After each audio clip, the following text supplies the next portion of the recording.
दशरथ मूर्छित होकर गिर पड़ते हैं और इधर प्रभु श्री राम जी जो उनकी माता उनको आदेश देती है उनको दोनों हाथ जोड़कर आशीर्वाद के रूप से सम्मान सहित ग्रहण कर लेते हैं। चल पड़ते हैं उनकी आज्ञा लेकर। रामचरितमानस के अंदर गोस्वामी तुलसीदास जी कहते हैं, काहू न कोई सब सुख दुख करदाता, निज कृत कर्म भोग सब भरता। कहने का भाव वो घड़ियां आ चुकी हैं जो पूरी अयोध्या नगरी के अंदर बिल्कुल सन्नाटा छा चुका है। वो सन्नाटा जो आज सभी के आंखों के तारे प्रभु श्री राम जी वन की ओर जा रहे हैं। सब उदास भरे नेत्रों से देख रही हैं। किसी के नेत्र से अश्रुधारा बह रही है। कोई प्रभु के श्री चरणों को पकड़ रहा है, कोई कुछ कर रहा है। एक ही वार्ता कर रही है कि हे प्रभु आप रुक जाइए, मत जाइए। प्रभु आप मत जाइए। तो आइए प्रभु श्री राम के लिए, उस अयोध्या नगरी के वासी मेरे प्रभु के लिए क्या कहते हैं, आइए एक भजन के माध्यम से आप लोगों के समक्ष रखते हैं। तो बोलिए सियापति रामचंद्र महाराज जी की, सच्चे दरबार की।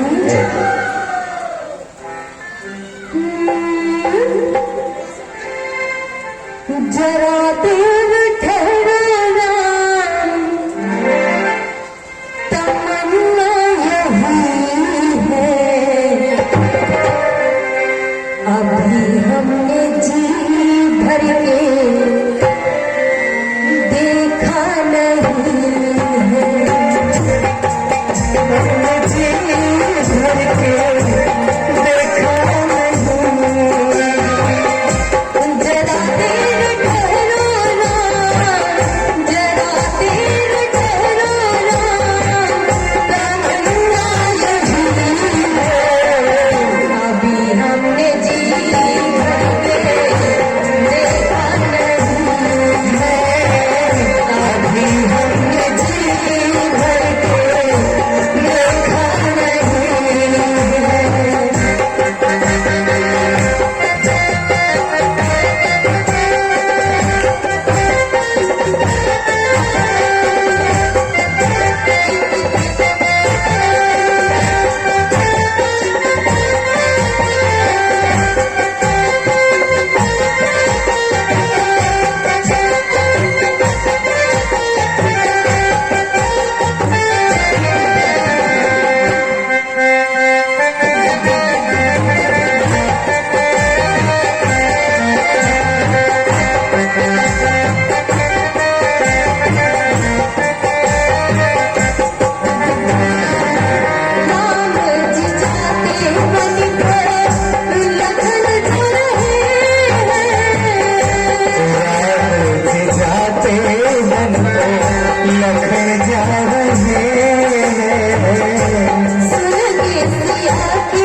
बोलिए सियापति रामचंद्र महाराज जी की जय। सच्चे दरबार की जय। आज मेरे प्रभु चल पड़ते हैं, सभी भक्त जन हाथ जोड़कर गुहार करते हैं, प्रभु आप मत जाइए, प्रभु आप मत जाइए, आपके बिना ये पूरी अयोध्या नगरी उदास हो चुकी है, प्रभु आप मत जाइए। लेकिन कैसे रुकेंगे, कैसे रुक सकते हैं? माँ का आदेश जो है 14 साल का वनवास, चल पड़ते हैं प्रभु श्री राम जी, साथ में लक्ष्मण जी है और हमारी माता सीता, तीनों प्रस्थान करते हैं वनों की ओर। और जाते जाते सबसे पहले कहाँ जाते हैं? सरयू मैया के तट के पास,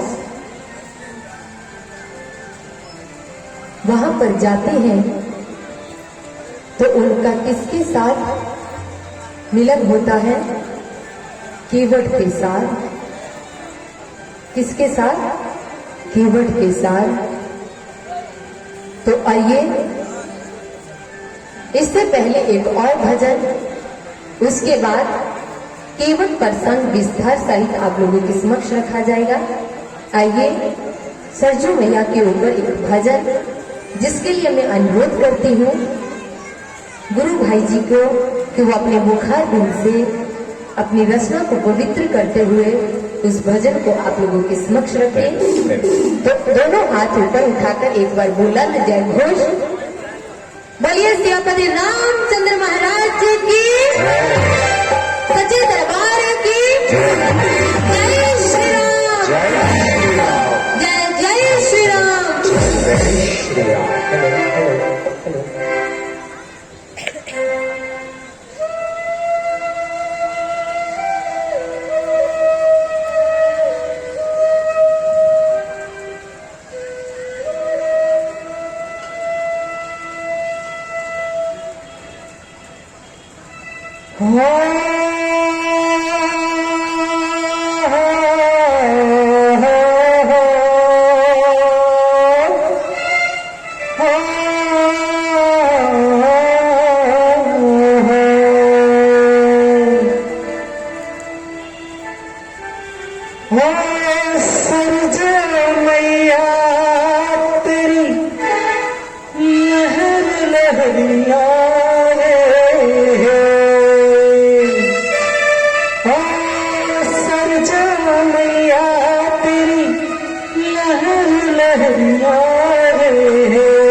देश के बना दे बिगड़े यहाँ दिखता है भारी सजा बड़ी यारी, यहाँ दिखता है भारी सजा बड़ी यारी, मैया भेज दे बना के राजा राम, राजा राम, राजा राम, राजा राम, राजा राम, राजा राम, राजा राम। संजय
सीता चली जा रही लोगों के मौकाने है यारी है मतलब की लालच है दौलत की है यारी है मतलब की लालच है दौलत की पीछे तेरे ही पुजारी तेरा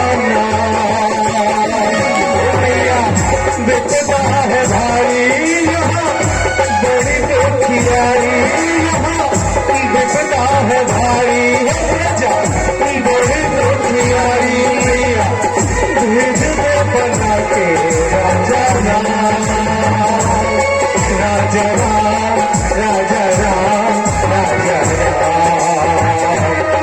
राजा राम राजा राम राजा राम सरजो मैया तेरी लहरिया रे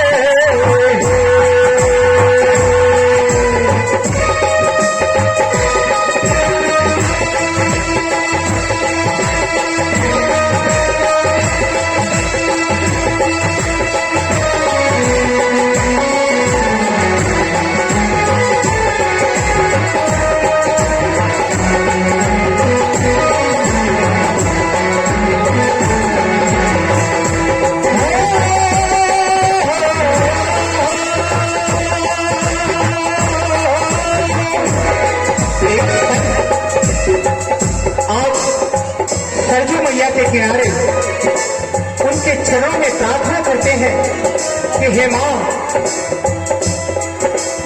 अयोध्या के गलियों में रावण, कितने रावण है जो डेरा डाले हुए हैं और कितनी सीता जो चली जा रही है। आज हम मां से विनती करते हैं कि हे मां, आज जितने रावण हैं,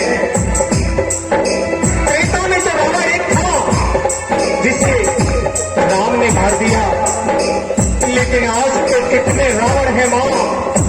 आज राघव की जरूरत है, श्री राम की जरूरत है मां। आज तुझसे राम मांग रहा हूं मां। और वो संत क्या कह रहे हैं? भरत भरत लक्ष्मण जैसे भाई हर सेवक हनुमत जैसा। भरत लक्ष्मण जैसे भाई हर सेवक हनुमत जैसा। कौशल्यासी माई कहाँ है, रक्षक बन बैठे भक्षक मैया। कौशल्यासी माई कहाँ है, रक्षक बन बैठे भक्षक। देखो बिगड़ा है इंसान, धर्म बना हिंसा। बिगड़ा है इंसान, धर्म बना हिंसा। लेके अयोध्या तेरा नाम, यहाँ खुदा है भारी प्रजा बड़ी दुखियारी। यहाँ विपदा है भारी प्रजा बड़ी दुखियारी मैया भेज दे बना के राजा राम राजा राम राजा राम राजा राम राजा राम राजा राम राजा राम। सरजो मैया तेरी लहर लहरिया रे। सरजो मैया तेरी लहर लहरिया रे। मैया देश को बना दे मेरे काम। यहाँ दुखदा है भाई प्रजा बड़ी दुखियारी। यहाँ दिखता है भाई है प्रजा बड़ी दुखियारी। मैया भेज दे बना के राजा राम राजा राम राजा राम राजा राम। राजा राम राजा राम राजा राम राजा राम राजा राम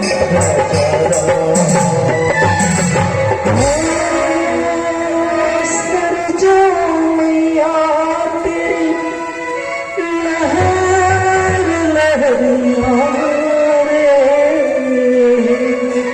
रे सच्चिदानंद भगवान की बोले राघवेंद्र सरकार की बोले साचे दरबार की जय श्री राम।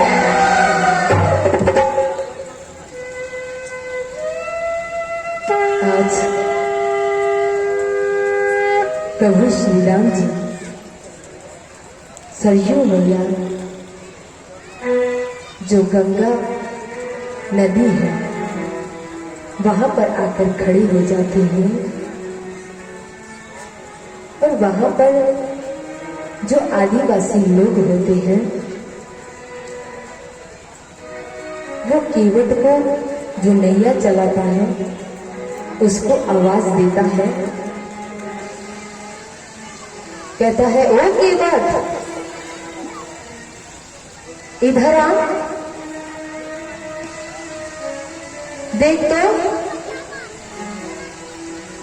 पर नैया में कौन बैठने के लिए आवत है। केवट पूछता है अरे भाई कौन आवत है।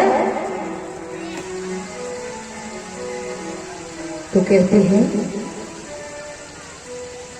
इधर आ। जैसे ही केवट वहां पर पहुंचता है तो जो वहां का राजा होता है आदिवासी लोगों का, राजा कहता है देख तो आज तोहर पास महाराज आवत है। कौन महाराज? इनका नाम राम जी है, रामचंद्र महाराज आवत है। तो वहां का जो राजा होता है कहता है महाराज हम यहाँ के डगर डगर जानत है, आप मेरे पीछे पीछे चलिए, हम आपको बढ़िया से पहुंचा देंगे। और जैसे ही प्रभु श्री राम जी अपनी बात सुनते हैं तो मुस्कुरा देते हैं। केवट को कहते हैं केवट चलो हमें इस नदी से उस पार ले चलो। केवट कहता है ना बाबा ना। अरे भाई जो शिला एक सुंदर स्त्री में तब्दील हो गया, अगर मेरी नैया कहीं सुंदर स्त्री में बन गई तो हम क्या खाइल बा, तब तो मुसीबत आवत बा। वो आदिवासी भाषा में बोल रहे हैं, कहते हैं जो शिला है जो हमारी देवी अहिल्या थी, हमारे प्रभु श्री राम जी के चरणों को स्पर्श करते हुए वो एक सुंदर स्त्री बन गई थी, जो कुछ समय पहले अपने ऋषिवर के श्राप से कितने वर्षों तक उस शिला के अंदर जूझती रही। तो वही बात केवट प्रभु श्री राम जी को बोल रहा है। कहता है प्रभु ना बेना, ऐसा ना हो मत ना। हमार एक तो पत्नी बा और इसी से हमार रोटी चलत बा। प्रभु मुस्कुरा देते हैं, कहते हैं ठीक है, अरे यहां से लेकर वहीं तक तो जाना है। तो केवट कहता है प्रभु मेरी नैया में बैठने से पहले मैं आपके चरणों को धोऊंगा और चरणों को धोकर उस चन्ना अमृत का पान करूंगा, नैया पर बैठने दूंगा, ऐसे में नैया पर नहीं बैठने दूंगा। प्रभु कहते हैं क्यों? कहते हैं कहेंगे क्या भाई, अगर मुसीबत आवत है तो कोई हल भी तो ढूंढत ना। और जैसे ही प्रभु श्री राम जी इतनी बात सुनते हैं, कहते हैं देखो केवट, हम कोई भगवान नहीं है, हम भी और आप भी एक साधारण मानव हैं। मेरे प्रभु की लीला देखिए, लीला कर रहे हैं, वनों के अंदर भी लीला, राजमहल के अंदर भी लीला, और आगे की ओर प्रस्थान करेंगे तब भी लीला। कहते जब एक प्रभु लीला करते हैं तो व्यक्ति की बुद्धि से परे होते हैं, व्यक्ति की बुद्धि से कोसों दूर होते हैं। जब प्रभु अपनी लीला को समाप्त कर देते हैं तभी एक भक्त को समझ आती है कि मेरे प्रभु ने कौन सी लीला और किस समय में करनी थी। इधर केवट कहता है माघी नाव न केवट आना, माघी नाव न केवट आना, कहीं तुम्हारा मरण में जाना। किसको कह रहा है? प्रभु श्री राम जी को कह रहा है। कहते अरे भाई मैं तुम्हारा मरम जानता हूं, अरे यहां से लेकर वहां तक चलत जावत हमन तो तू दुखत डावल। अपनी आदिवासी भाषा में बोल रहा है निरंतर, और अपनी पत्नी को कहता है केवट, ओ पर्वतीय, क्योंकि वो पहाड़ों के ऊपर रह रहे हैं। ओ पर्वतीय, जरा कटोरा लेकर आना, प्रभु के चरण धोवत पा, फिर हम पानी पीवत बा। क्या कहता है प्रभु को? प्रभु को देखो कितनी चालाकी से प्रभु के चरणों को छूना भी चाहता है और प्रभु के चरणों का संदेह भी पाना चाहता है। ऐसे वक्त बिरले ही होते हैं। और जैसे ही उसकी धर्म पत्नी उसको लेकर आती है और इधर केवट उस सरजू मैया गंगा नदी से जल को निकालकर प्रभु के चरणों को धोना शुरू कर देता है। और उसके बाद जैसे ही उनके चरणों को धोकर उस चरना अमृत को पीना शुरू करता है, कहता है प्रभु आप ये जो जादू टूना करते हैं ना, आपने जो शिला के पत्थर थी उसको एक नारी के रूप में तब्दील कर दिया। अगर आपका चरण अमृत पीकर हमें कुछ हो गया तो हम आपको नैया में नहीं बिठाएंगे। प्रभु कहते हैं डरो मत, ऐसा कुछ भी नहीं है। और जैसे ही उनके चरना अमृत को ग्रहण करते हैं तो केवट को कुछ नहीं होता, बल्कि उनकी तृप्ता मन की जो इतने दिन से चल पल करती थी वो आज शांत हो गई। और प्रभु को कहने लगा, हे रघुराई,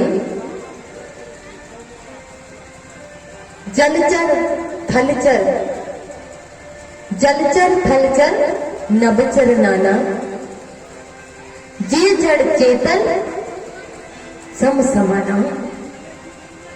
कहने का भाव, प्रभु आपने ये जो अपने चरणों का जल अमृत चरणामृत मुझे ग्रहण करवाया है, मेरी आज आत्मा को शांति मिल गई। प्रभु आज शांति मिल गई। और अब बिना बोले कुछ भी प्रभु को दोनों हाथों से आने के लिए आमंत्रित करता है। कहता है प्रभु आइए, प्रभु आइए, आइए प्रभु आइए। और प्रभु प्रस्थान करते हैं और उस नैया के अंदर बैठ जाते हैं। और इधर केवट नैया चला रहा है और साथ ही साथ मेरे प्रभु के मुख को निहार रहा है। जैसे एक माँ अपने बच्चे को निहारती है शिशु रूप में, आज केवट भी मेरे प्रभु के चेहरे को निहार रहा है। वो पल कितने सुनहरे होंगे जहां केवट जैसे भक्त ने चतुराई से अपने प्रभु के चरणों की धूल को अपने भीतर सम्मिलित कर दिया। और इतने में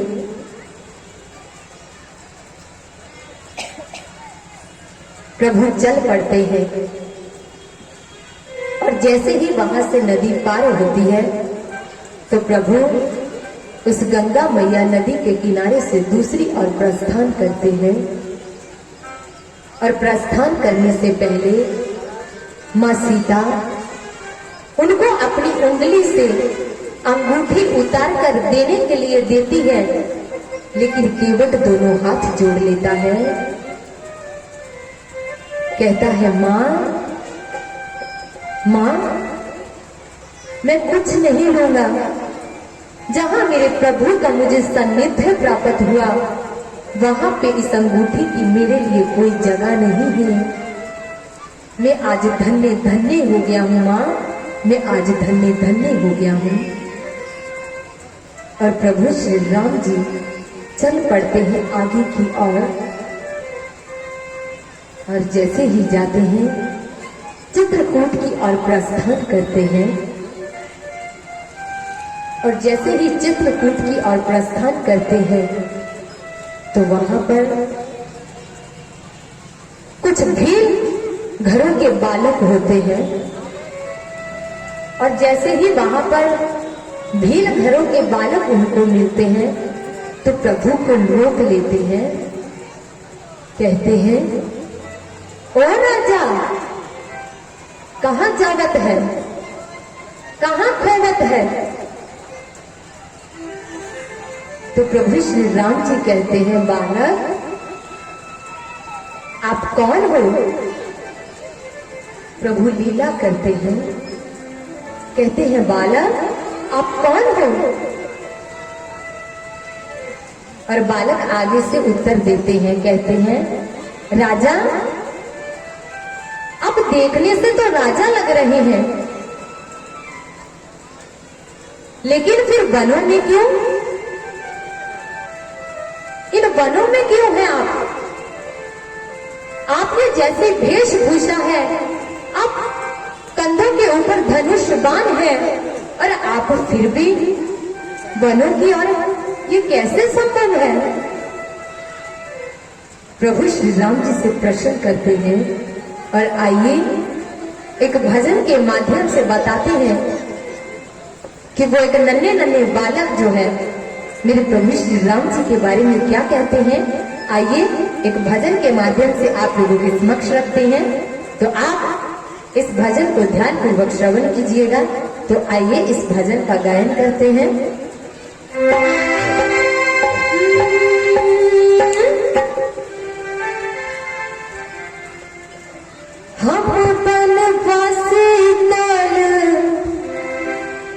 भेल के बिठुआ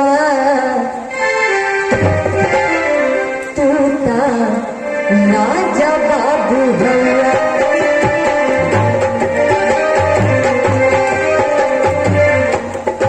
तूता राजा बाबू हवा। क्या कहते हैं प्रभु को, आइए श्रवण करते हैं। हम बनवासी पाल भेल के बिठुआ तूता राजा बाबू हवा, तूता राजा बाबू हवा, राजा बाबू हवा, तूता राजा बाबू हवा, राजा बाबू हवा, तूता राजा बाबू हवा।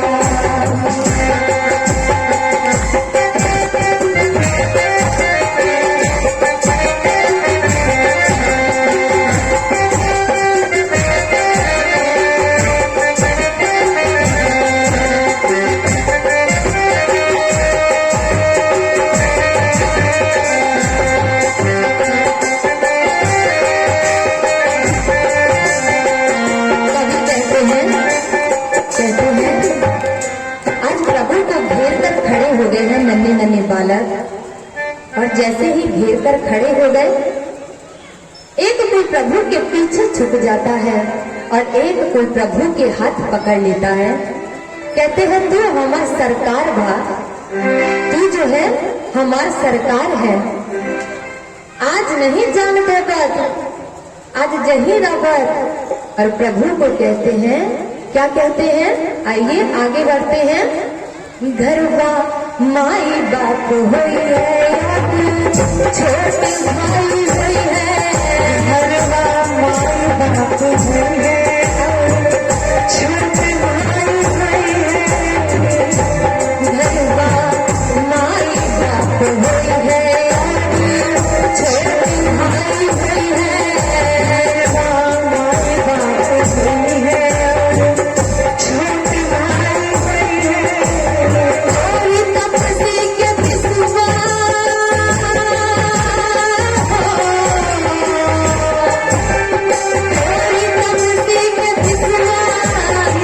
राजा बाबू हुआ तूता, राजा बाबू हुआ, राजा बाबू हुआ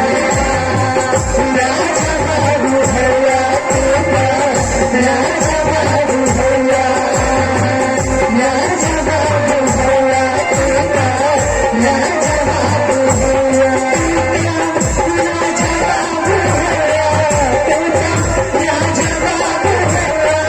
तूता, राजा बाबू हुआ तूता, राजा बाबू हुआ, राजा बाबू हुआ तूता, राजा बाबू हुआ।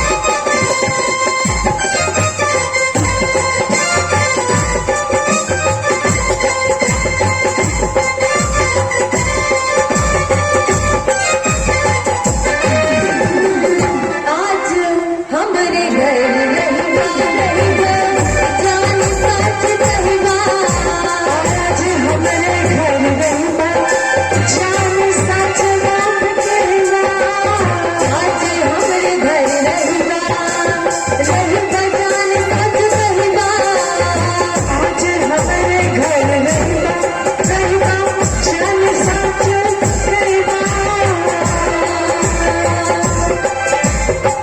मनवा पागल भइल बा,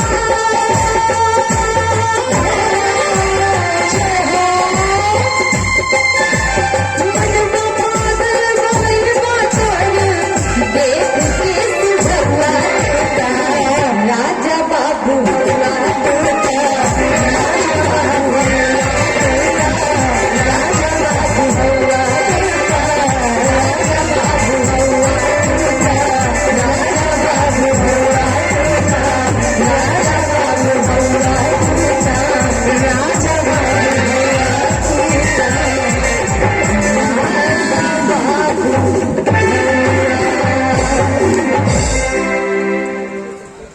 आज भील घरों के नन्हे नन्हे बालकों की भेंट प्रभु श्री राम जी से होती है। कहते हैं प्रभु घरवा के अंदर माई बाप होइबा कि ना, जो आपका घर है, घर के अंदर माता पिता और भाई है कि नहीं है, और आप हमसे कुछ छिपा नहीं सकते हैं आज, और हम आपको आज जाने भी नहीं देंगे। कहते जो आपका ताप है, शरीर से जो आपका एक दिव्य प्रकाश दिखाई दे रहा है, आप लगते नहीं हैं कि जो एक साधारण मानव है। कहते हैं ना, बच्चे भगवान का रूप होते हैं। आज नन्हे नन्हे बच्चों ने आज प्रभु श्री राम जी को भी एक राजा के रूप में स्वीकार कर लिया। कहते हैं प्रभु ओ महाराज, हमारे घर आवत के ना, प्रभु श्री राम जी मुस्कुरा देते हैं, कहते हैं बालक हम फिर कभी आएंगे, अभी आगे की ओर प्रस्थान करना है। कहते हैं ना बाबा ना, हम नहीं जानते बतवा, हम कुछ कहिलवा। कहते हैं क्या कहना है बालक?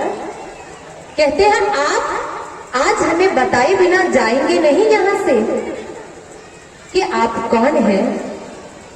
क्या आपके प्रति कोई इतना कैसे निष्ठुर हो सकता है? कैसे?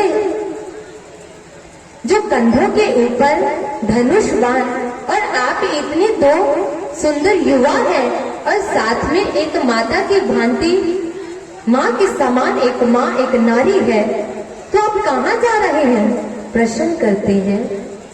कोई प्रभु का हाथ पकड़ के सहला रहा है, कोई प्रभु के पीछे छुप जाता है, प्रभु के साथ खेल कर रहे हैं।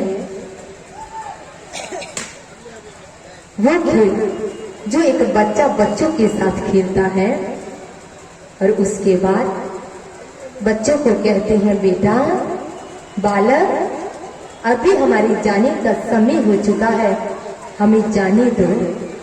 और इतने में क्या करते हैं, जो बहुत दिन से बहुत वर्षों से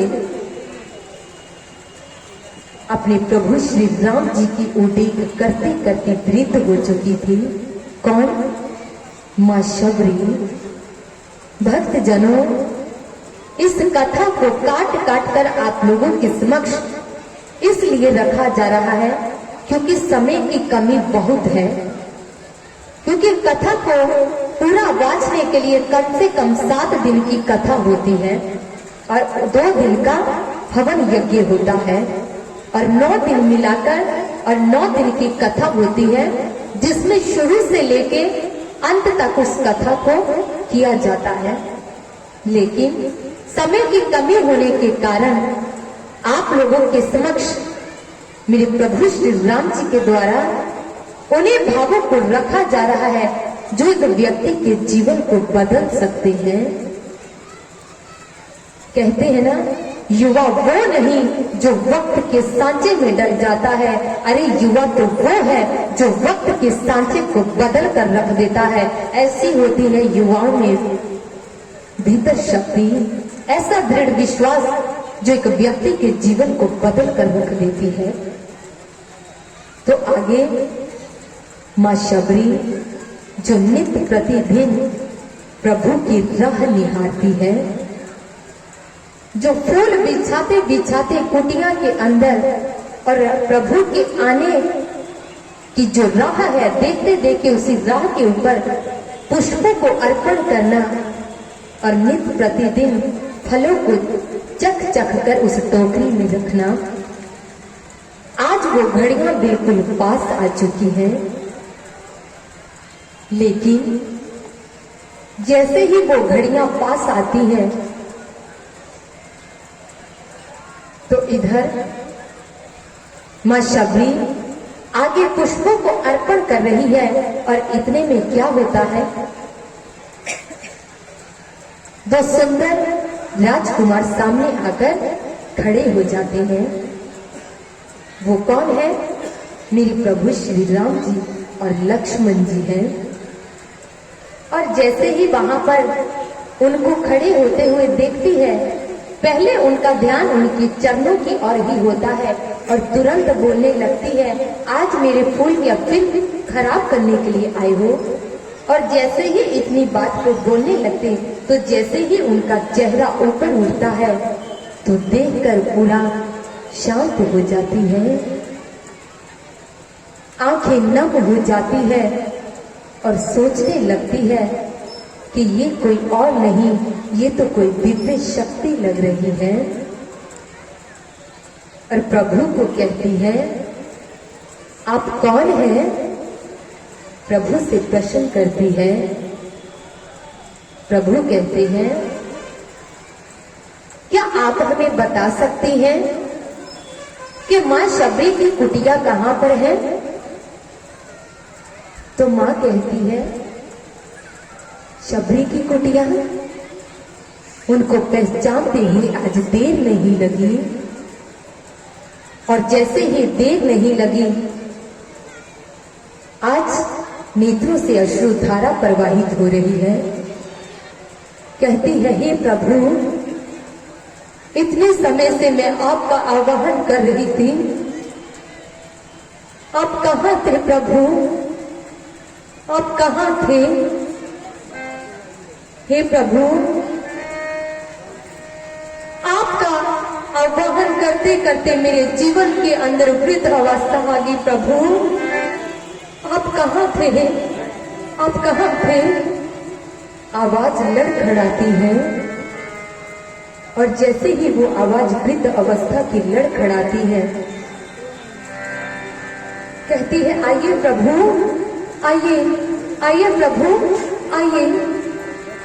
और प्रभु को ले चलती है अपनी कुटिया के समीप, और प्रभु के लिए पटिया उठाती है, और अपनी जो वस्त्र पहने होते हैं साड़ी से ही उनको साफ करना शुरू कर देती है।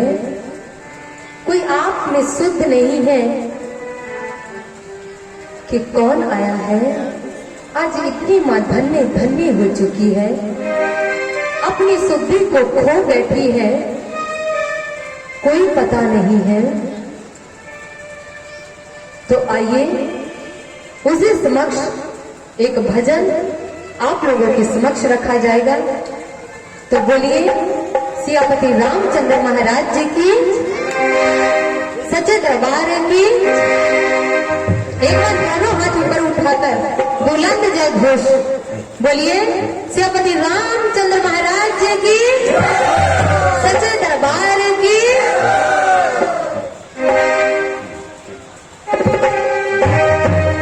कौन कौन प्रभु श्री राम जी को अपने घर में बुलाना चाहते हैं? कौन कौन अपनी कुटिया में बुलाना चाहता है?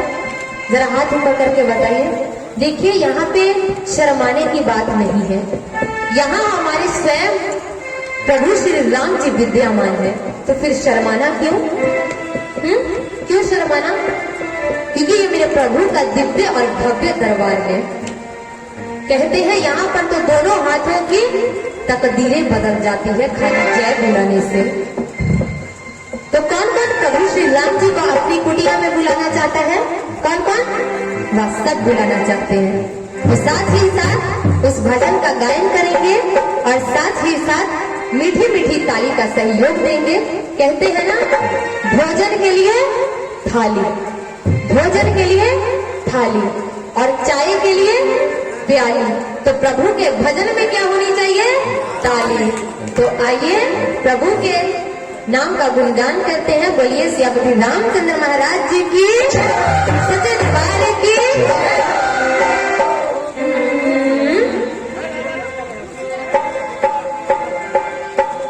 मेरी झोपड़ी के भाग्य आज खुल जाएंगे, राम आएंगे।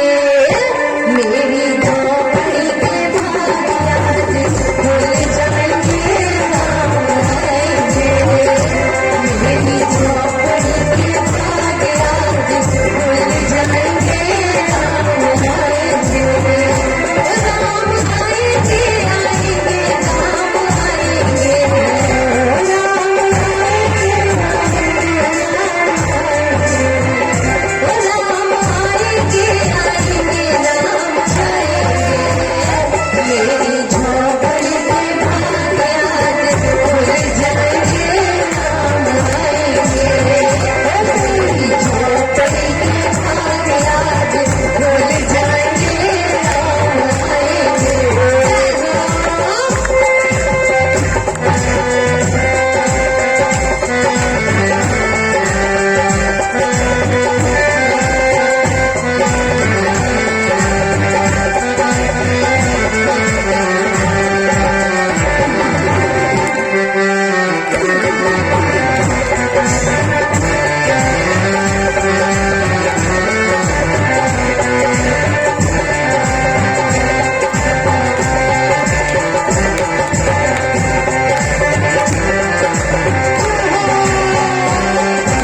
श्री रामचंद्र महाराज जी की, सच्चे दरबार की जय होनी चाहिए। क्या बात है। किस किस ने प्रभु का दिव्य नजारे को पूरा महसूस किया? किस किस ने? किस किस ने? सबने किया ना, क्योंकि मेरे प्रभु स्वयं विराजमान है। अगर कोई गलती में रह गया तो फिर वो प्रभु का चोर कहलाएगा, ठीक है ना? तो इसीलिए सभी ने आनंद लिया ना प्रभु के आने की खुशी का। वाह क्या बात है। और जैसे ही इधर अपनी साड़ी से इस पटिया को साफ करती है तो प्रभु श्री राम जी को बैठने के लिए कहती है। और सबसे पहले प्रभु श्री राम जी के लिए जल लेकर आती है। प्रभु श्री राम जी कहते हैं, मां इसकी कोई आवश्यकता नहीं। हम तो जैसे ही आपकी कुटिया में प्रवेश कर रहे थे, आपने अपने उस अश्रुधारा से ही मुझे तृप्त कर दिया, मुझे शांत कर दिया। इसकी कोई आवश्यकता नहीं। तो इतने में मां शबरी कहती है, प्रभु प्रभु भूख लगी होगी ना? इतने वनों से चलकर आए हैं प्रभु, भूख लगी होगी ना? तो प्रभु हल्का सा मुस्कुरा देते हैं, कहते हैं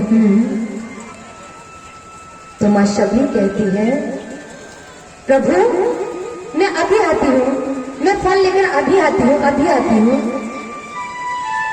वृद्ध अवस्था में है, बोला नहीं जा रहा, जवान लड़ खड़ा रही है। और जैसे ही वो फलों की टोकरी, बेरों की टोकरी लाकर प्रभु के सामने रखती है तो उसमें मां शबरी ने अपने द्वारा उन एक एक बेर को चखकर उसमें रखा होता है। और जैसे ही उन बेरों को प्रभु श्री राम जी देखते हैं तो इधर मां शबरी कहती है, प्रभु चखिए, प्रभु चखिए। प्रभु देख रहे हैं तो मां शबरी अपने हाथ से उठाकर प्रभु के हाथ में थमा देती है और प्रभु उनको भाव से ग्रहण कर लेते हैं। क्योंकि कहते हैं ना, प्रेम भाव ही सार है, प्रेम भाव से तू राम राम बोल। प्रेम ही जगत में सार है, भाव से तू राम राम बोल। कहने का भाव, जो प्रभु होते हैं वो भावों के भूखे होते हैं।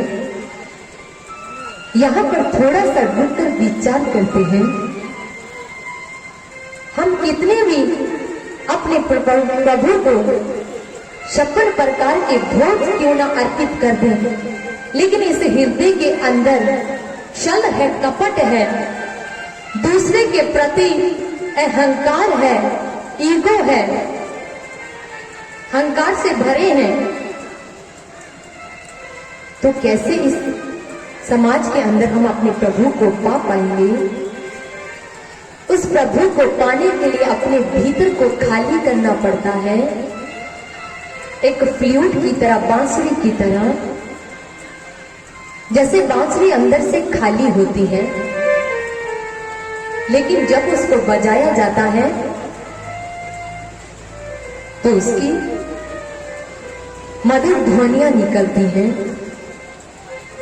वो मधुर ध्वनियां जो एक व्यक्ति के हृदय को छू जाती है। ये जो बांसुरी है, ये हर एक के हृदय को नहीं छू सकती, ये मात्र उसी के हृदय को छू पाएगी जिसका हृदय भीतर से पवित्र है, मेरे प्रभु को पाने की चाह रखता है। ये मात्र उसी को छू सकती है। आज प्रभु के सामने 56 प्रकार के भोजों को अर्पण कर दिया, लेकिन हृदय में छल है, कपट है, निंदा है। एक आया, दूसरा गया, तीसरा आया, निंदा करनी शुरू कर दिया। वो ऐसा है, वो ऐसा है,